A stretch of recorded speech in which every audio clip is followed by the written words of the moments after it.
Diese Nacht heute wird anders.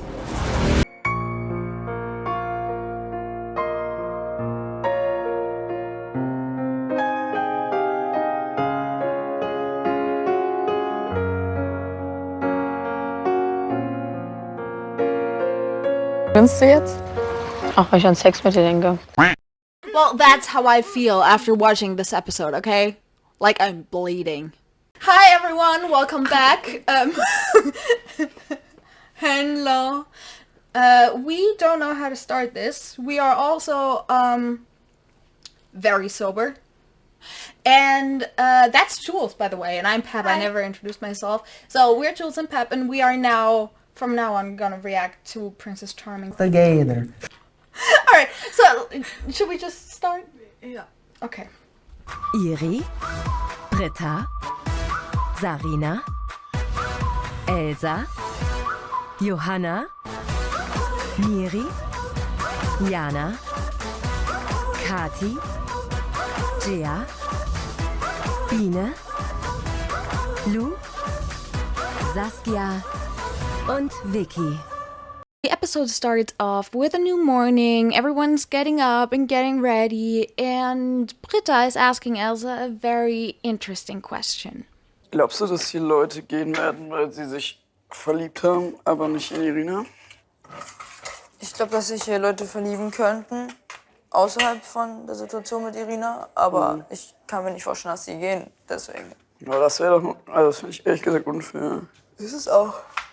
And with that, they are referring to Biene and Saskia. And Saskia mostly, because since the last episode, Saskia seems to not only have interest in Biene, but also have huge interest in Iri.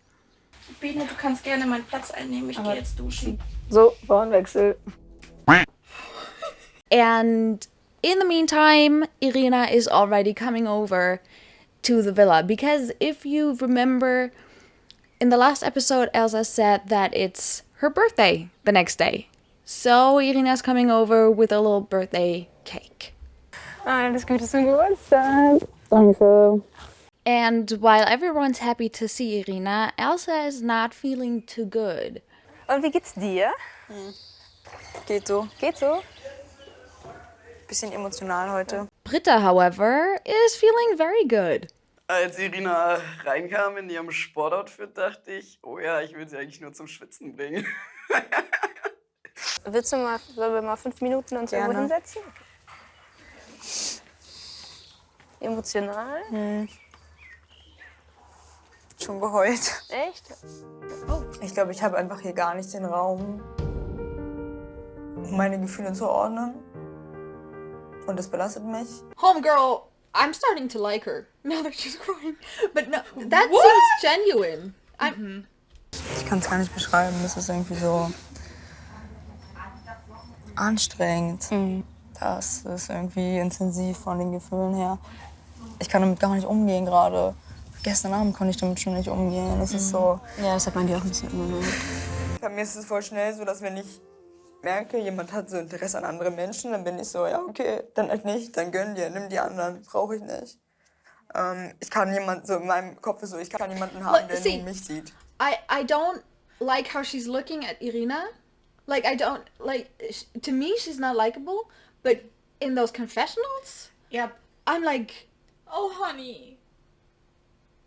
and she seems like a person that I want to get to know. Yep. Und gleichzeitig weiß ich so, sie muss die anderen sehen, so, deswegen sind wir hier. Aber es ist einfach schwer auszuhalten. Ich kenne das halt einfach gar nicht. So, wenn ich eine Frau kennenlerne, dann lernt sie nur mich kennen. Ja, so, ich gehe davon aus, dass sie nur mich kennenlernt. Und das ist einfach super intensiv alles. Ja, für mich auch. Ja, das glaube ich und das weiß ich auch. Lass ich nochmal drücken.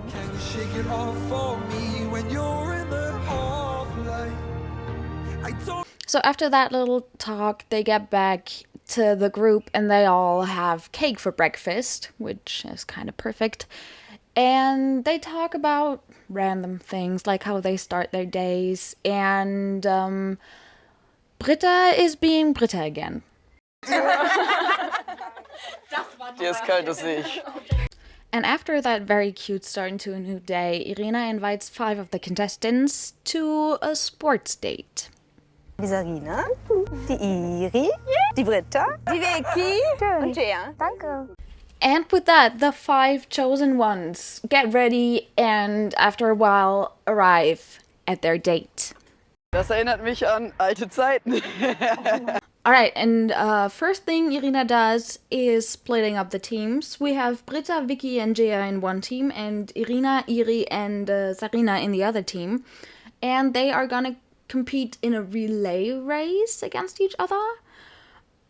If what you're seeing on screen does not look like a relay race with an obstacle course, please let me know. And Britta and Irina are going up against each other. And as you can see, Britta's team is actually ahead of the other team, but instead of immediately going and running for a win, Britta is kind of cocky and waits for Irina. Now let's see how their run goes.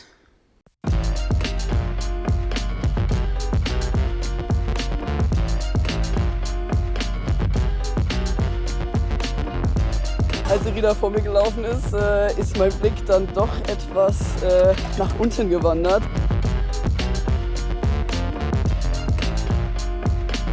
Irinas wunderschöner trainierter Hintern hat mich etwas aus der Balance gebracht.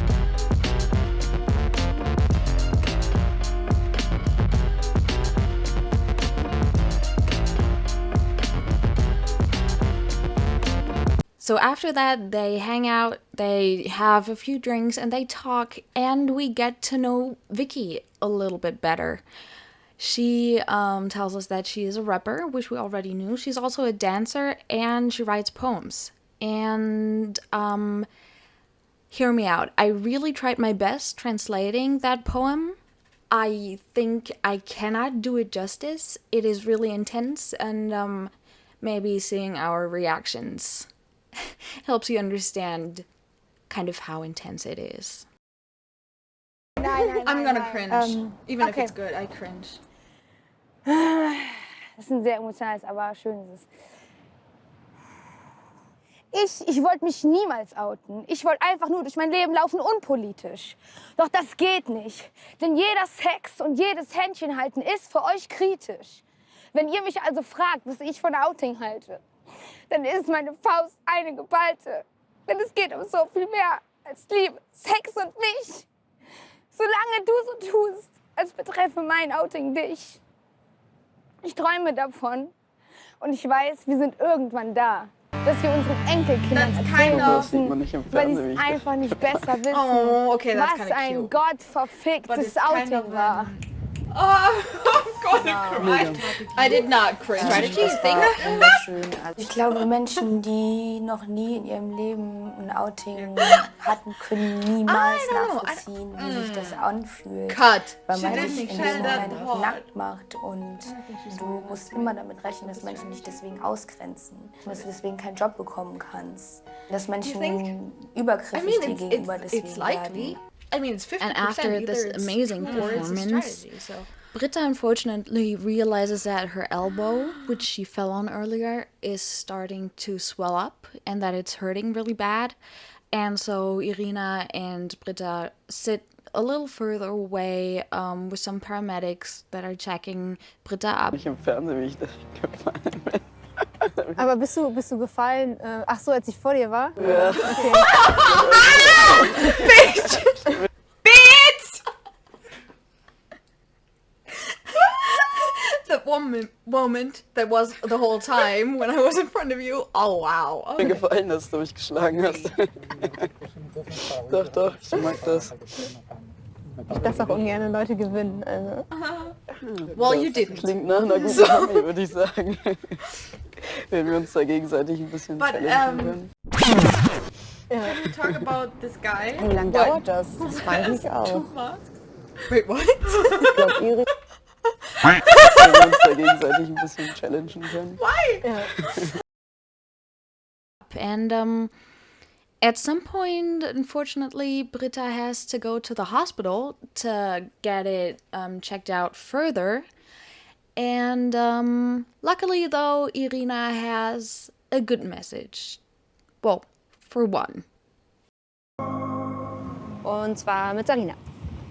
But of course, while all of this is happening, those back at the house are not entertaining either.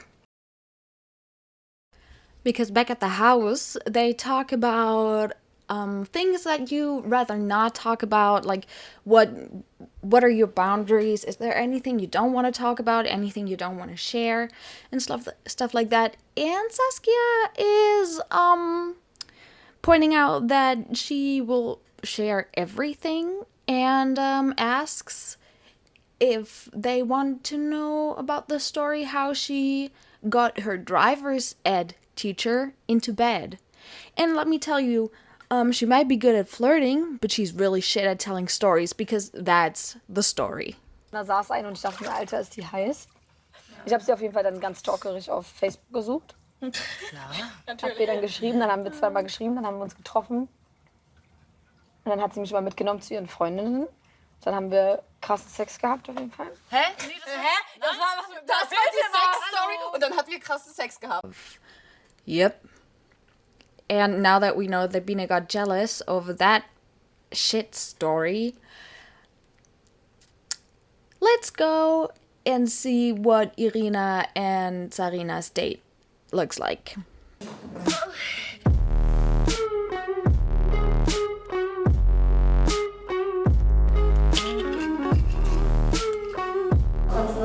Okay, that's kind of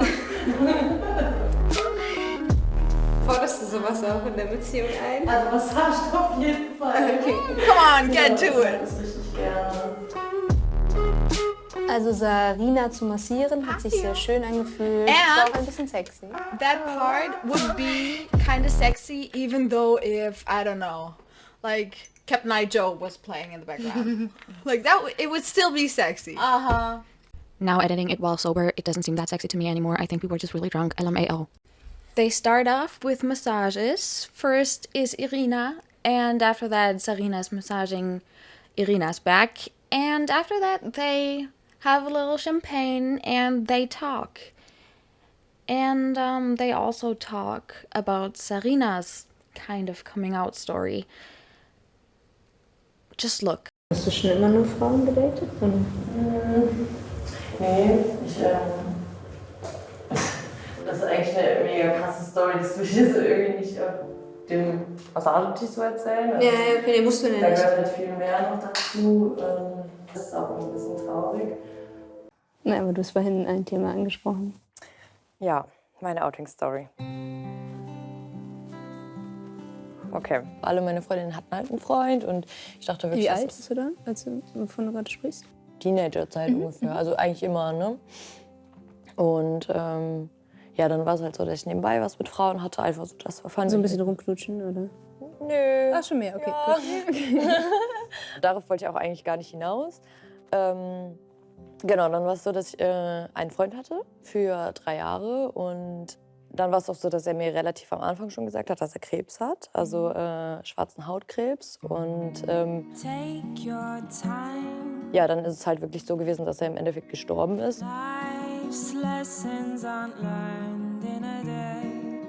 Weil ich halt wirklich auch Gefühle für ihn hatte, war es dann so, dass ich in ein richtig krasses Loch gefallen bin.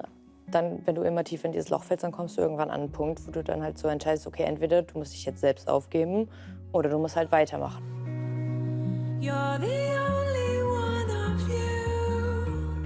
Dann lässt du dein ganzes Leben so rückblickend nochmal an dir vorbeiziehen und dir fallen so viele Situationen aus, wo du so denkst, gay, quasi, ne? Bei mir war es dann einfach so, dass ich erkannt habe, dass das, was mich noch antreibt, die Liebe ist. Und in diesem Moment habe ich die Liebe zu mir selbst entdeckt und auch die Liebe zu den Frauen, weil man alles überdacht hat, Ja, und dann bin ich auch mit meinen Freunden zusammengekommen und war dann das erste Mal mit einer Frau in einer Beziehung und mit dem kompletten Drum und Dran. Wir waren auch dann 1,5 Jahre zusammen und das war nämlich dann wie die Erleuchtung für mich. Und ich habe gedacht, okay, so soll eine Beziehung sein, so soll Sex sein und jetzt fühlt es sich richtig an. And not only did they share that very intimate story, they also shared a lot of cute moments and laughter and giggles and a little bit of touching, so it was really a great date. Ich muss schon mit 2 Händen trinken. Ja. Same. Ich habe gerade richtig Lust, einfach so richtig weiter zu trinken. Ja, können wir doch machen. Nein, aber ich muss jetzt leider Tschüss sagen. Oh, okay. I think she wants to, though. Okay. Like this time, legit. What? So, with the date with Elsa, like it was a fucking perfect date, but it felt like at the end, to me, it felt like a little bit like Irina could not wait to get out of it. Stolper nicht.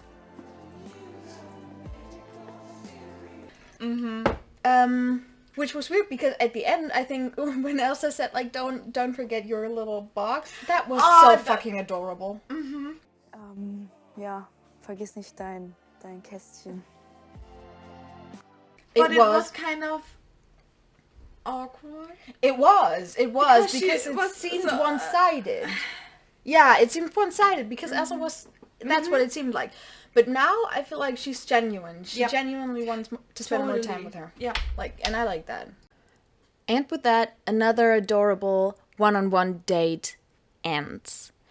And Sarina comes back. She tells those who want to know about the date, all about the date, and most go to bed. However, Saskia, Iri, and Biene do not yet. Look at this.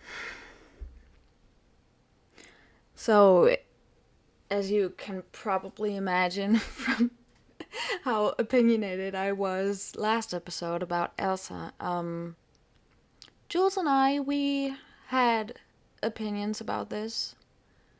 We commented on that a lot, and while editing though, I think you should just see it how it is in the show, and therefore I'm not gonna cut in how we reacted to it. It's just fucked up. I'm getting angry watching this again, and it's fucked up. Also ich muss tatsächlich, glaube ich, auch nochmal mit Biene reden heute. Weil ich gemerkt habe, dass sie definitiv viel weiter ist als ich. Ich empfinde nicht so wie sie. Wenn ich mit ihr kuschel, das ist schön, das ist keine Frage. Aber viel mehr Interesse ist da tatsächlich meinerseits gar nicht. Also ich habe nicht so krassen Bock, sie mit ihr rumzuknutschen oder so. Okay. Ich habe halt nicht das Bedürfnis, so krass intim mit ihr zu werden. Und ich glaube, das ist halt der Gedanke, ist mein Hintergedanke, warum das für mich eher auf eine Freundschaft wahrscheinlich hinausläuft. Wenn du ihr ganz klar sagst, ich mag dich unheimlich gerne, aber einfach nur als eine sehr enge Freundin vielleicht und nicht auf diese romantische Schiene. Also das könnte ich eher verstehen, als wenn du mir sagst, ja, wir müssen mal gucken, wie es läuft, wenn wir rausgehen. Ich finde es unheimlich wichtig, dass Saskia und Biene miteinander sprechen, weil ich denke, nur so kann man eine gute Grundlage aufbauen, egal in welche Beziehungsrichtung man geht. Die Chance, ihre Gedanken mit Biene zu teilen, bekommt Saskia prompt. Ob sie diese nutzt?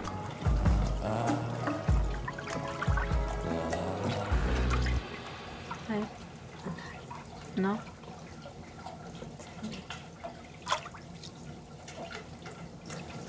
Ja, mir erzähl mir was.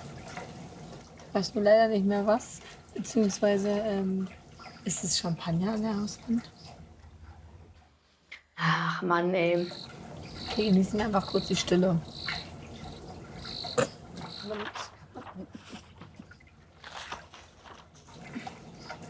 Ich habe absolut gar keine Ahnung, was Saskia will. Ich kann da gar nichts mehr rauslesen oder gar nichts mehr vertrauen, was sie jetzt sagt oder auch wie immer nicht sagt. Komm mal kurz her. Nein, das ist schon okay. Redet ihr gar nicht? Ey, geh bitte wieder rein. Es ist frisch draußen. Habt ihr nicht miteinander geredet? Doch, wir sind noch dabei. Du lügst doch. Ich sehe es in deinen Augen. Hey, ja, wir reden noch, aber es dauert kurz einen Moment. Wow. Tut dir keinen Zwang an, dann rede ich für dich über deine Gefühle.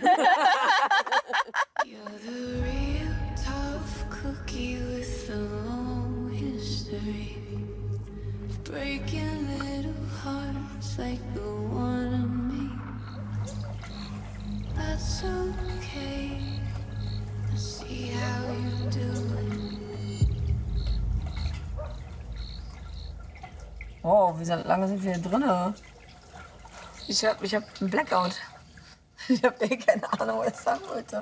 Ich habe lange um den heißen Brei herumgeredet und am Ende habe ich nicht mal das gesagt, was ich eigentlich sagen wollte. Ich weine gleich. Nein, ich weine nicht, ich schreie gleich. Was ist denn? Ich weiß nicht, was mit dir ist. Mit mir ist nichts.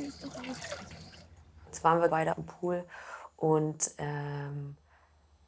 waren da, glaube ich, 2 Stunden drin, aber im Endeffekt habe ich keine neuen Infos erhalten. Wie fühlst du dich? Hat ja nicht so viel verändert.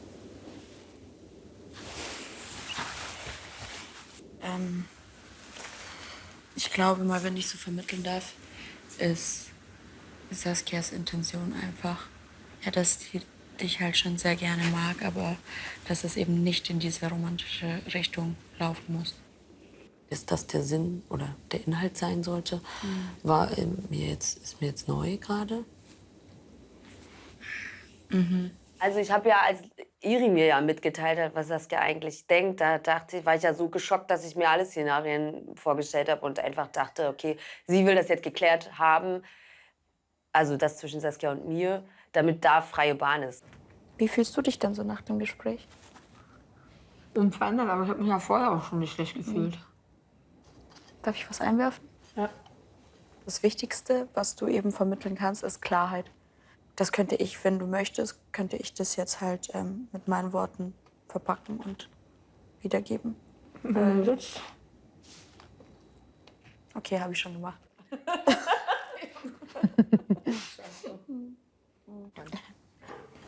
Können wir es nicht einfach abkürzen, dass du mich einfach nicht so toll findest, wie ich dachte, dass es ist?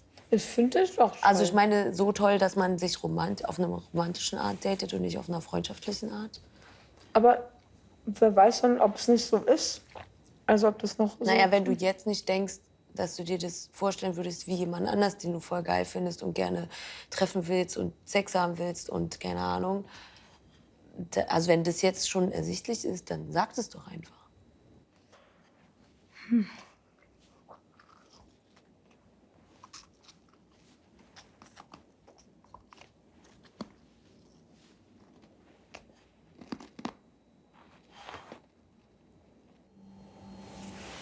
Ich gehe mich jetzt mit fertig machen.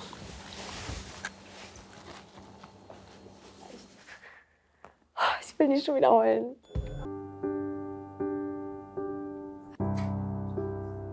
Mich macht das unglaublich traurig, Biene dann zu sehen, wie sie leidet, wie sie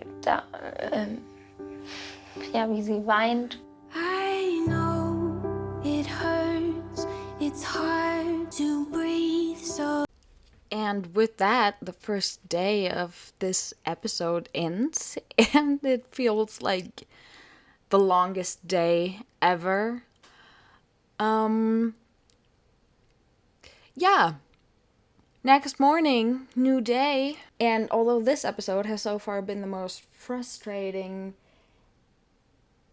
angering, heartbreaking, sad, and just all over like intense episode ever, the next day starts off with Irina calling Britta, who has the following news.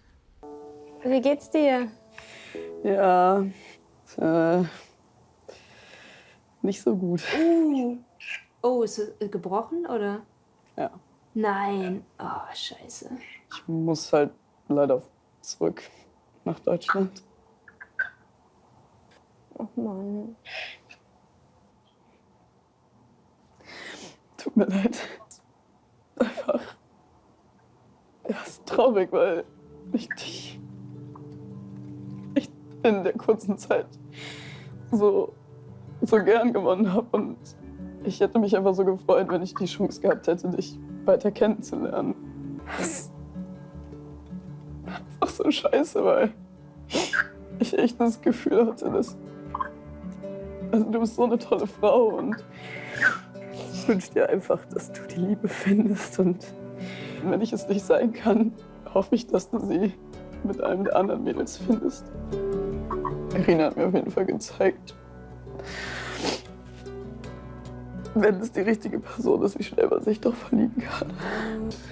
Ich danke dir so, dass du da warst und so ein gutes Herz irgendwie hast und oh Gott, ey.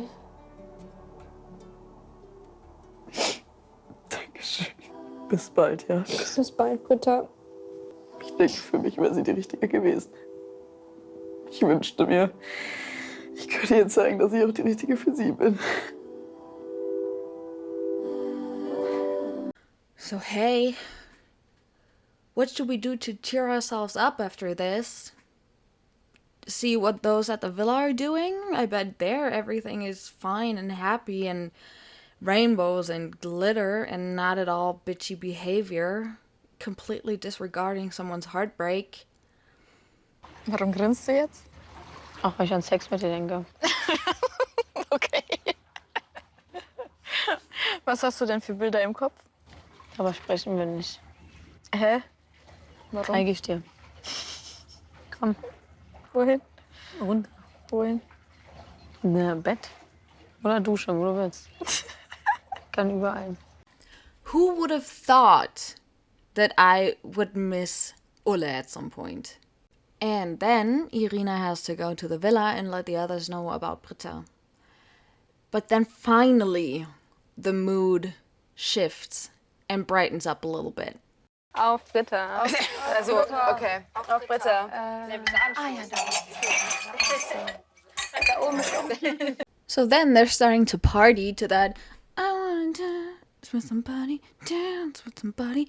And Kati is getting flirty. Naja, von hinten habe ich dich ja schon angefasst.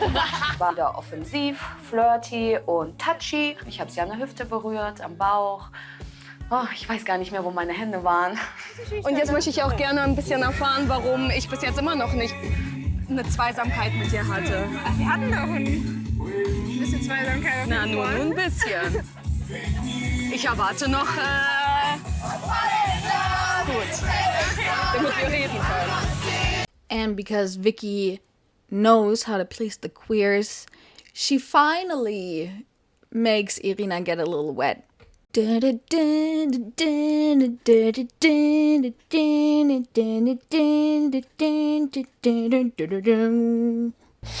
bin noch so ein bisschen schüchtern vielleicht, weil ich habe das sonst, eigentlich bin ich immer die einzige Person, die auf Frauen steht und dann ist der Druck nicht so da. Und hier sind so alle fixiert auf eine Person und das ist noch so ein bisschen neu. Und, du beschlägst dich sehr gut. Du schaffst es irgendwie so eine gute Mischung aus so flirty enough, aber auch nicht too much. Und, ja. Wenn du das sagst, dann reicht mir das. Das muss ja niemand gut finden, wenn du das sagst. Ich hoffe, dass Irina auch schon vielleicht ein bisschen Gefühle für mich hat. I think she Und does. Auch wenn es I nur think so her ein kleiner vagina Kribbeln does. ist, das reicht ja am Anfang. So, willst du auch noch was trinken? Also auf jeden Fall nichts Alkoholisches, weil ich nicht viel Alkohol vertrage. Und Ich das auch nicht. Nein. Das ist doch umso lustiger. Nee, keine Ahnung, also ich will das jetzt nicht so sagen. Aber ich habe das so, wenn ich Oh, she's viel getting Alkohol horny? trinke, dass ich eher Lust auf Sex oder so habe. Also ich weiß nicht, wie sie das schafft, in diesem, ich nenne es jetzt mal zierlichen Körper und mit diesem wunderschönen Gesicht gleichzeitig so eine humorvolle Art von der einen Seite und so eine sexy Art von der anderen Seite. They then talk about one-night stands, and of course, they again have the same opinion about it, like that it's more intimate if it's not a one-night stand and if it gets better if there's tension building up. Hier ist auf dich und auf deine schöne Reise. Und dann würde ich dich noch mal mit zu den anderen nehmen, damit das heute Nacht nicht in einem Massaker endet. Yeah. Yeah.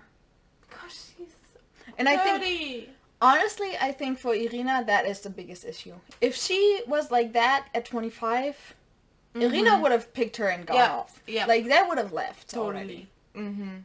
But understandably, she's like, I could get arrested for this in certain countries, so let's take it slow. That's the reason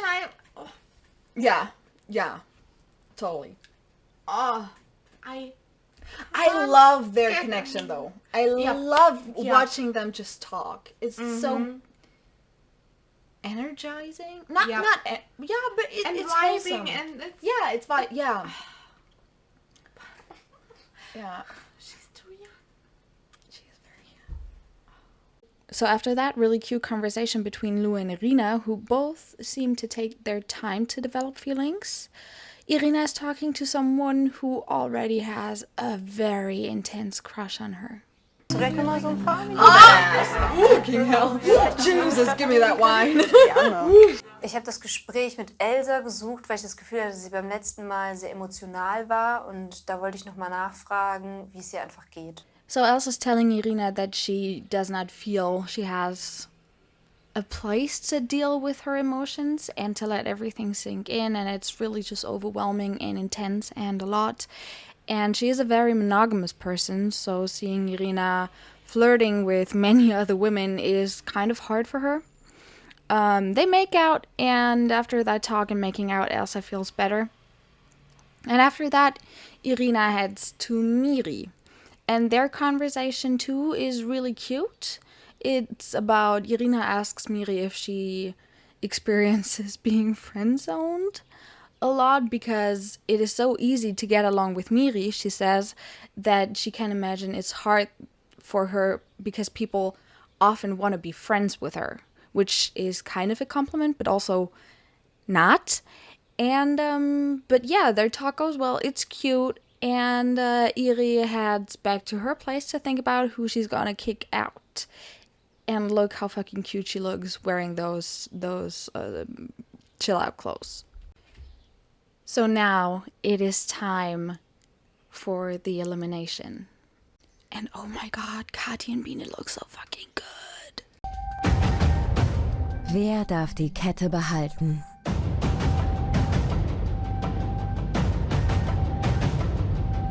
Ich habe das Gefühl, Irina und ich, wir haben jetzt den Anfang gefunden. Wenn ich heute die Kette abgeben müsste, dann wäre ich nicht nur enttäuscht, dann wäre ich absolut schockiert.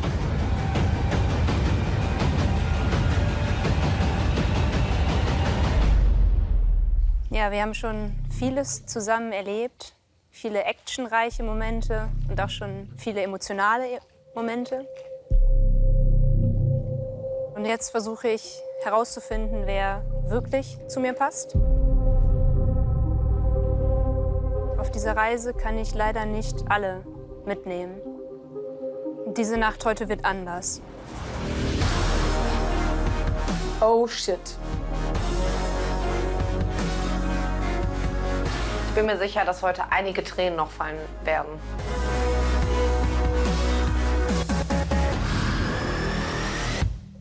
Ihr dürft alle die Kette behalten heute. And that's it. That's seriously how the episode ends. I and Jules too, we completely felt shook. We kind of felt trolled by the ending because the whole episode was so fucking intense. We had a lot to say about it as well. And if you are interested in hearing what we say and maybe even watching us react a little more, please let me know so I can adjust the next episode. And yeah, I have to let that episode sink in and go to bed now, I think. See you next week. Goodbye.